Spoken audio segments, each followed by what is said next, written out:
Kita coba mulai dan buka. Bismillahirrahmanirrahim. Assalamualaikum warahmatullahi wabarakatuh. Waalaikumsalam warahmatullahi wabarakatuh. Selamat pagi menjelang siang semuanya. Pagi menjelang siang. Ya.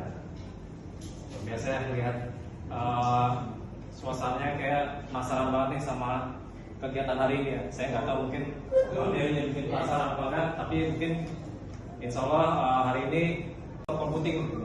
Mungkin di sini ada yang tahu nggak cloud computing itu apa? Belum tahu. Sebenarnya tanpa sadar kita menggunakan cloud computing. Tanpa sadar.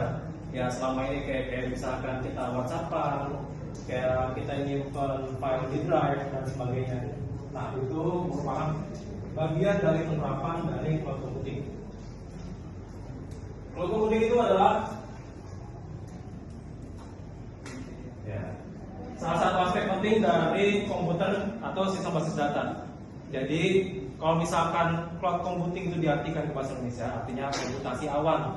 Komputasi awan itu kalau dimaksudkan artinya menghitung di awan. Ya. Tahu kan komputer itu artinya apa? Ini teknik komputer jaringan, betul? Betul. Harapannya biasanya di kelas 1-nya kalian udah ngerti tentang teknik komputer. Ya. Di tingkat kedua di keduanya kalian sudah mulai memahami jaringan. Nanti di akhirnya kalian akan ada ujian, kalau nggak salah ya, ujian di SMK kan beda ya. Dan itu dari bahasa artinya atau compute atau digunakan untuk menghitung. Awal mulanya komputer itu bentuknya nggak kayak gini nih. Ya. Dia dulu kalkulator itu disebut komputer. Sempoa pernah pakai? Sudah punah mungkin ya sekarang ya. Masih pakai sempoa? Masih ya. Itu juga bisa disebut dengan komputer di zaman dulunya. Terus muncul berkembang sampai teknologi semakin maju sampai sekarang seperti ini.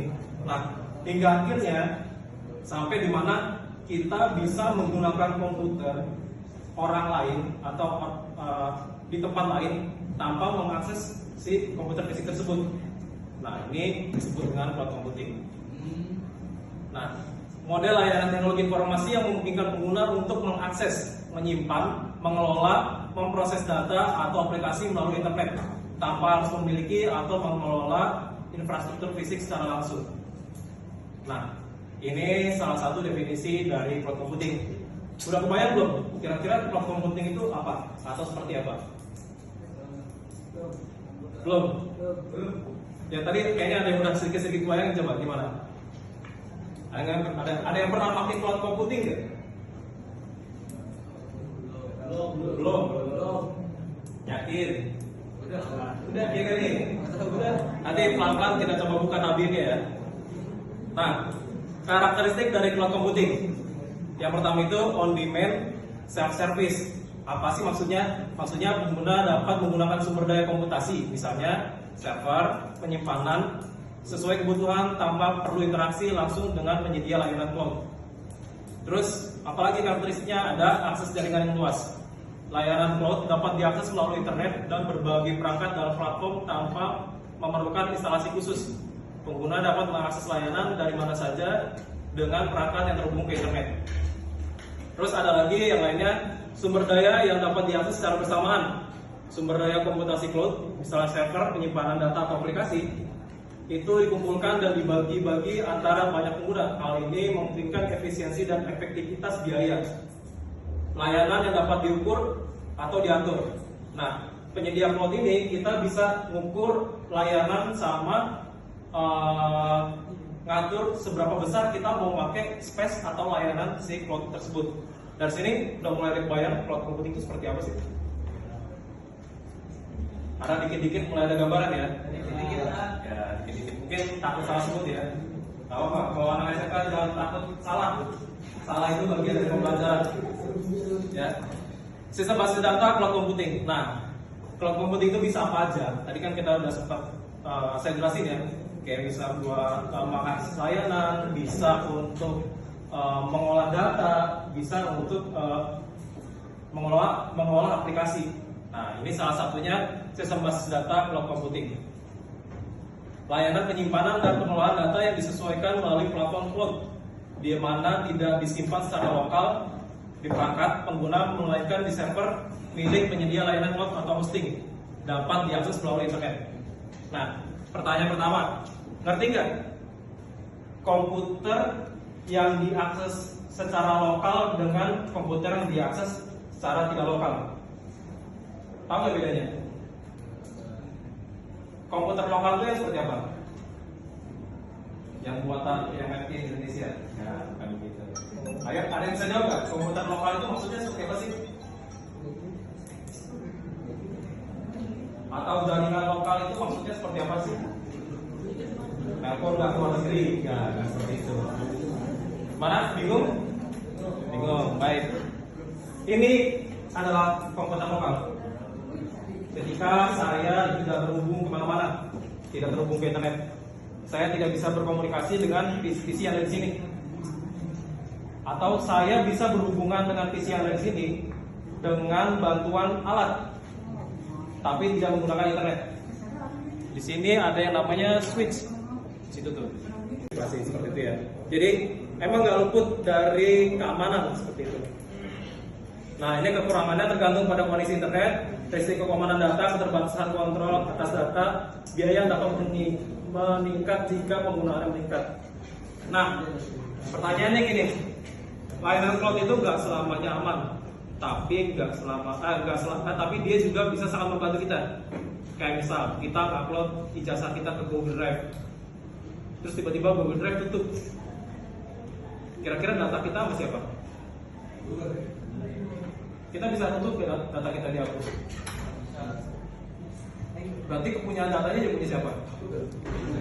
Kalau dia mau jual, mau upload, mau publikasi, jadi masalah nggak bagi kita? Itu salah satu kekurangan dari layanan internet. Artinya kita harus benar-benar percaya ke layanan yang mau kita gunakan. Jangan sembarangan login, jangan sembarangan klik, kayak gitu ya.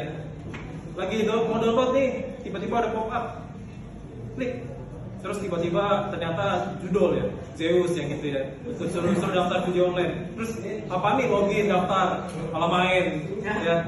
Jadi jangan sampai sembarangan klik ya. Harus perhatiin layanan apa yang kalian gunain, aman nggak, terpercaya nggak, seperti itu. Nah, ini aspeknya itu ada sistem basis data cloud computing. Ada penyimpan data, pengolahan data, aplikasi dan jaringan.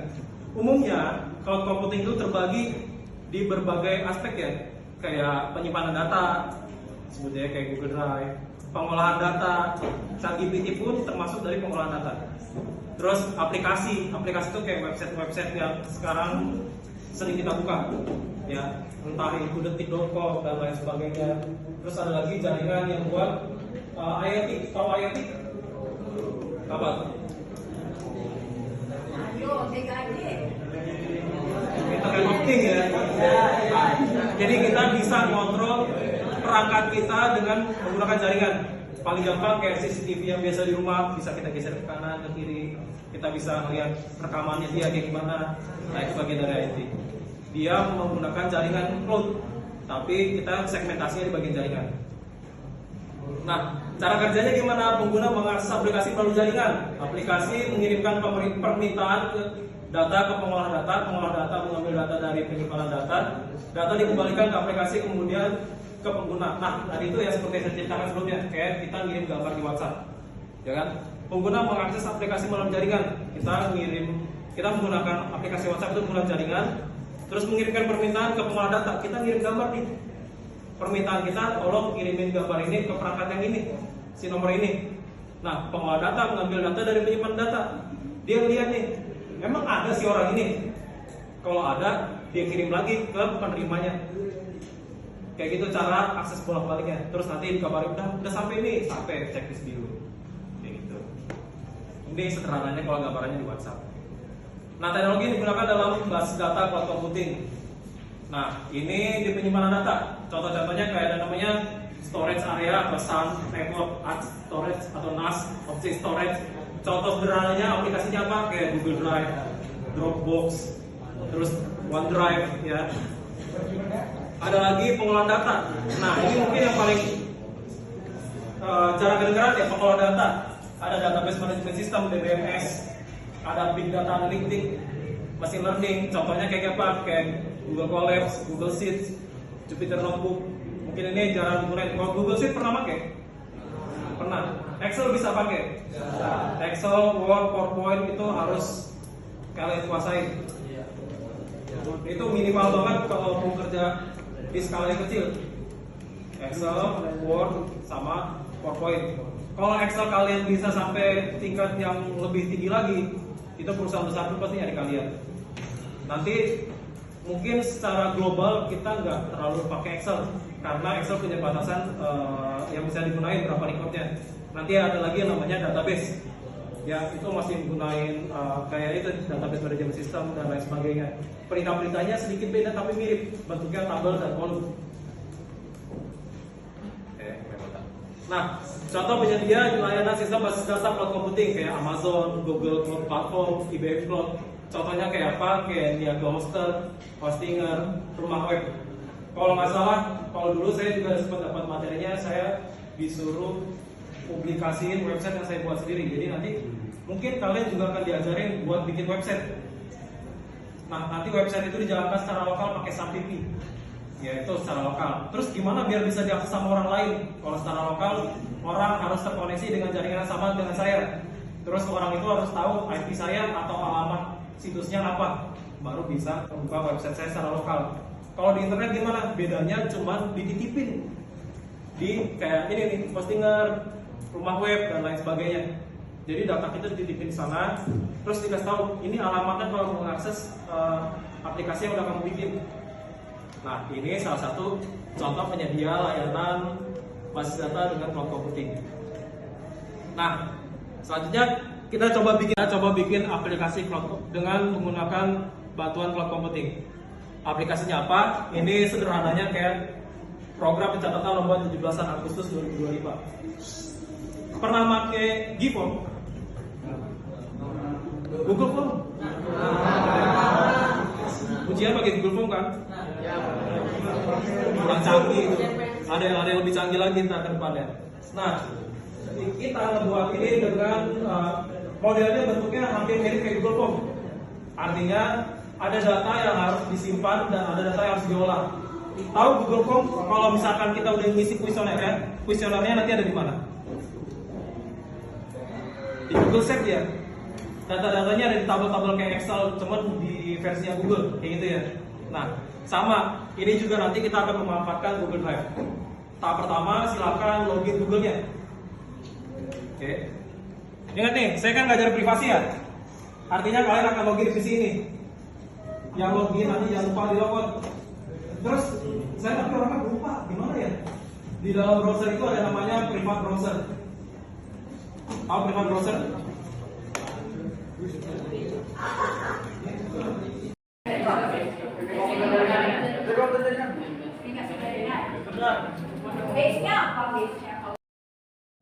Nah, ini salah satu definisi cloud computing itu apa? Atau seperti apa? Belum. Ya tadi kayaknya ada yang udah sedikit-sedikit goyang, coba gimana? Kita buka. Bismillahirrahmanirrahim. Assalamualaikum warahmatullahi wabarakatuh. Waalaikumsalam warahmatullahi wabarakatuh. Mungkin dengan nama kalian. Kan buat folder dengan nama kalian, terus buat satu Google Sheet. Nama kamu. Ini folder baru dulu ya.